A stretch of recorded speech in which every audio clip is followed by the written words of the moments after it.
Class 6 वनराज की व्यथा 42 page तक हमने पढ़ा था। 43 पेज पे है। रोए होंगे ना ही मुझे ढूंढा होगा। बोल रहा है, वनराज बोल रहा है कि मेरे घर वाले ना ही रोए होंगे ना उन्होंने मुझे ढूंढा हो, उन्होंने पुलिस में FIR भी नहीं लिखवाई होगी, फिर पुलिस मुझे ढूंढने और पकड़ने क्यों निकल पड़ी, क्योंकि उसके पीछे पुलिस लगी होती है ना।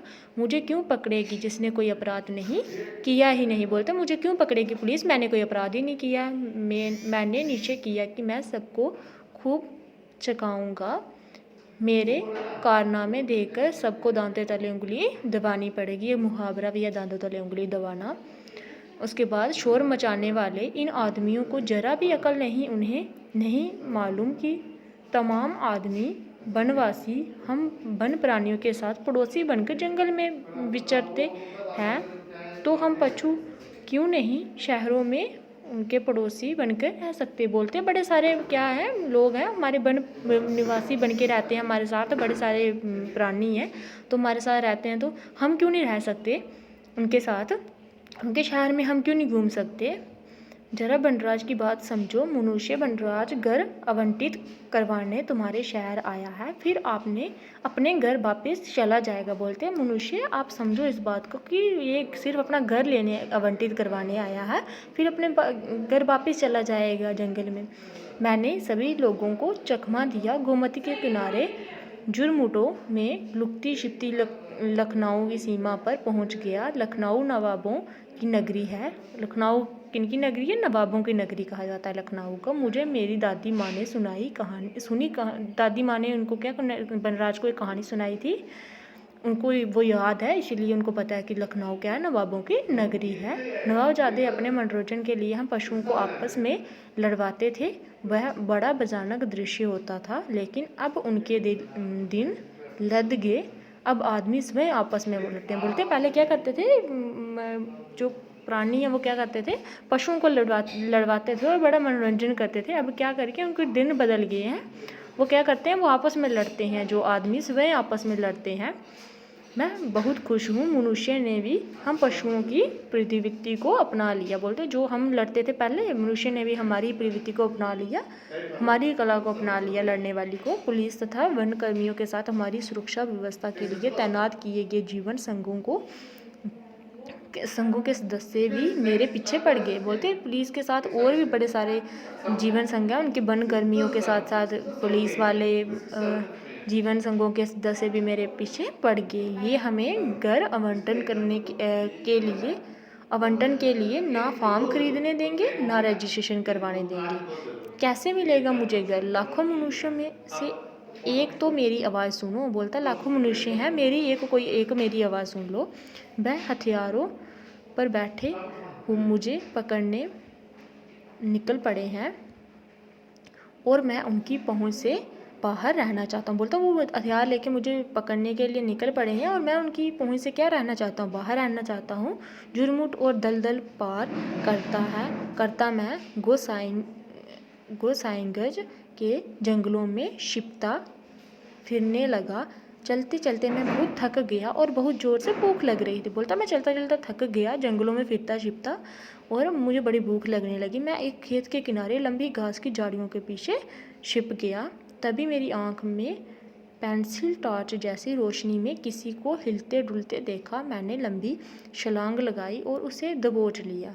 उसने लाठी हवा में उड़ाई और चिल्लाया भी, लेकिन उसकी गर्दन मेरे मुंह में थी।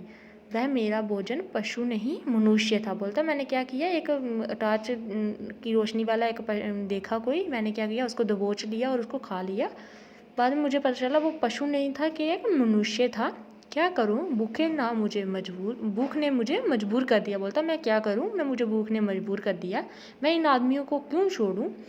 ये आदमी भी तो विभिन्न प्रजातियों के पशुओं को मार कर दावत उड़ाते हैं।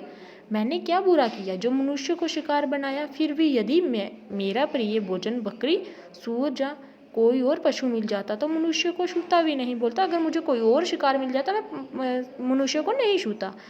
मैं जानता हूँ मनुष्य जाति मुझे अब आदमखोर की संज्ञा देगी। हाँ मैं आदमखोर हूँ, तुम भी तो क्या पशुखोर नहीं, उससे भी ज़्यादा हो। पशु तो पेट भरने के लिए पर बख्शी बनते हैं, तुम तो पेट के साथ जेब बनने के लिए पशु अंगों का व्यापार भी करते हो। कितने बड़े व्यापारी हो तुम अंगों के। हम ना मनुष्य को और ना पशुओं को बंधक बनाते हैं। तुम पशुओं को तो क्या अपनी प्रजातियों के बच्चों तक को बंधक बनाते हो, बेचते हो और उनके अंगों का व्यापार भी करते हो। फिर भी मनुष्य जाति अपने को स्वयं कहती है, और क्या स्वयं कहलाने की ये परिभाषा है। बोलते क्या आप लोग क्या करते हो, हम तो चलो खाते हैं, हम अपना पेट भरने के लिए आहार करते हैं, आप तो अपनी जेब भरने के लिए करते हो। बनराज कह रहा है लोगों को, और बोलता है कि आप तो क्या करते हो, आप मनुष्य जाति को, जैसे अब क्या करते हैं लोग, क्या करते हैं छोटे छोटे मनुष्य के छोटे छोटे बच्चे होते हैं, उनको किडनैप वगैरह करके उनके अंग बेचते हैं। वो उसकी एग्जाम्पल दी है उसने। आप भी उनको क्या करते हो, उनको बेचते हो, अपनी जेब भरते हो। तो आप क्या स्वयं कहलाने क्या बोलते हैं, आप स्वयं मनुष्य कहलाने के बोलते कि कहला सकते हो कि आप मनुष्य हो। मैं सब कुछ समझ गया हूँ, बनराज कहता है। कोई मनुष्य बनराज की आवाज़ सुनने वाला नहीं, मुझे घर आवंटित करवाने वाला कोई हमदर्द नहीं। हमदर्द होता है तो किसी के दर्द में, जिसको दर्द हो, किसी दूसरे के दर्द को देख के जिसको दर्द हो, उसको कहते हैं हमदर्द। सब मेरे घरों अर्थात जंगलों को कटवाने वाले हैं, जंगल बसाने वाला कोई नहीं। बोलता सारे मेरे घर मेरे जंगल को क्या करने वाले हैं, कटवाने वाले हैं, कोई मेरा घर बचाने वाला नहीं है। मनुष्य के बराबर जंगल बसाने वाला कोई नहीं है। इन स्वार्थियों को तो कमाई करनी है। बोलते हैं इन सभी को क्या करनी है, सिर्फ कमाई करनी है, पैसा कमाने हैं। मनुष्य के बराबर हमारे अधिकारों की पैरवी करने वाला कोई वकील नहीं, और सुनवाई करने वाला कोई भी जज नहीं। यदि कोई मेरी ऐसी लुप्त होती दूसरी प्रजातियों के प्रति गंभीर चिंता है तो मुझे घर आवंटित करवाए ना। बोलता अगर मेरी जैसी प्रजातियों को लेकर और बड़ी सारी प्रजातियाँ, उनको अगर लोगों को किसी को भी गंभीर चिंता है इन सभी के बारे में, तो मुझे घर आवंटित करवाए ना। मुझे राजधानी से दूर हड़का दिया है। मैं फैजाबाद के संरक्षित वन क्षेत्र में भटक रहा हूँ। बोलता मैं फैजाबाद का जो वन क्षेत्र है उधर मैं भटक रहा हूँ। वे मुझे अब आदमखोर घोषित कर मेरी जान लेना चाहते हैं। 4 महीने हो गए हैं, मैं दर दर की ठोकरें खाता फिर रहा हूँ। मैं अकेला और मेरे प्राणों के प्यासे सब मेरे पीछे पड़े हैं। मैंने भी हार नहीं मानी। मैं थक जरूर गया हूँ, लेकिन मैंने निश्चय होता है इरादा कर लिया है कि मैं इन सबको खूब चकाऊंगा। बोलते हैं इन सभी को मैं बड़ा थकाऊंगा, इन सभी को मैं मज़ा चखाऊंगा। मुझे बचाओ की आवाज़ बहुत लगा चुका हूँ, अब और अपनी जान की भीख नहीं मांगूंगा। बोलता है मैं मुझे बचाओ की आवाज़ लगा चुका हूँ, अब मैं अपनी जान की भीख नहीं मांगूंगा। मैं मनुष्य की तरह कायर नहीं जो हाथ जोड़कर गिड़गिड़ाए, मुझे बख्श दो। मैं अपना अंत जानता हूँ। मैं घायल हो गया हूँ लेकिन कायर नहीं। बोलता मैं घायल हो गया लेकिन मैं कायर नहीं हूँ। मेरी जान के दुश्मनों, बनराज की दहाड़ सुनो। जब तक सांस है मैं लुकता छिपता भागता रहूँगा, तुम्हें जगाता रहूँगा। जब तक तुम अपने इरादों में सफल हो जाओ तो मेरे अंगों को मानव कल्याण के उपयोग में जरूर लाना। बोलते हैं जब आप अपने इरादों में सफल हो जाओ तो जो मेरे अंग होंगे उनको मानव के प्रयोग में जरूर, उनके मानव के कल्याण के प्रयोग में जरूर लाना। हम पशु ददीची के अनुयायी हैं। उसके बाद यह ना भूल जाना, ये मेरी लास्ट बिल और विश है। अलविदा। बोलता है ये मेरी लास्ट बिल और विश है। क्या उसने विश मांगी हुई है कि जो मेरे अंग हैं तो उनको क्या करो, मानव कल्याण में उपयोग जरूर कर लाना।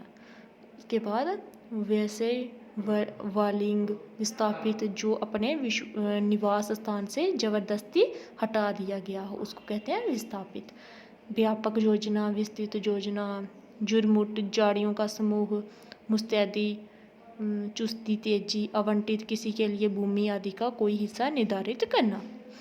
दास्तान, कहानी, फरियादी, सहायता के लिए पुकार, वनकर्मी, वन विभाग में काम करने वाले लोग। जगाना, हैरान करना, शकाना होता है हैरान करना। आदमखोर, आदमी को खाने वाला। लुप्त, गायब। आदम, वनवासी, आदिवासी लोग जो वन में रहते हैं। अनुयायी, पीछे चलने वाला। उसके बाद मुहावरे भी दिए हुए हैं। कूच करना, प्रस्थान करना, अनसुनी करना, एक कान से सुनना दूसरे कान से निकाल देना, जैसे कान लगाना, ध्यान से सुनना, आँख मिचोली, लुका छुपी खेलना, जैसे हम आँख मिचोली खेलते हैं ना, लुका छुपी खेलते हैं। फूल कर पा होना, अति अधिक, मतलब एक तो खुश होना होता है ना, उससे भी बड़ा ज़्यादा खुश होना, अति अधिक खुश होना। दर दर की ठोकरें खाना, बिना आश्रय के इधर उधर भटकना। प्रश्नों के उत्तर बताइए। वनराज की क्या समस्या और उसे क्या चाहिए। वनराज की समस्या क्या है, आपको अभी आपने पढ़ा हुआ है, आपको पता होगा वनराज की क्या समस्या है। वनराज की समस्या है कि उसके पास घर नहीं है, उसे 30 से 35 वर्ग किलोमीटर क्षेत्र का एक छोटा सा घर चाहिए। वनराज ने मनुष्य जाति को क्यों कोसा। वनराज ने मनुष्य जाति को इसलिए कोसा क्योंकि मनुष्य जाति ने ही जंगल काट काट के वनराज को क्या कर दिया, बेघर कर दिया, इसीलिए वनराज ने मनुष्य जाति को कोसा है। समस्या का समाधान ना निकलता देख वनराज ने कहाँ जाने और क्या करने का निश्चय लिया। समस्या का समाधान ना निकलता देख वनराज ने अपनी राज्य की राजधानी, कहाँ है उसकी राजधानी, लखनऊ जाने और सरकार से घर मांगने के लिए एक फार्म भरने तथा रजिस्ट्रेशन करवाने का निश्चय किया। उसके बाद है आदमखोर का क्या अर्थ है।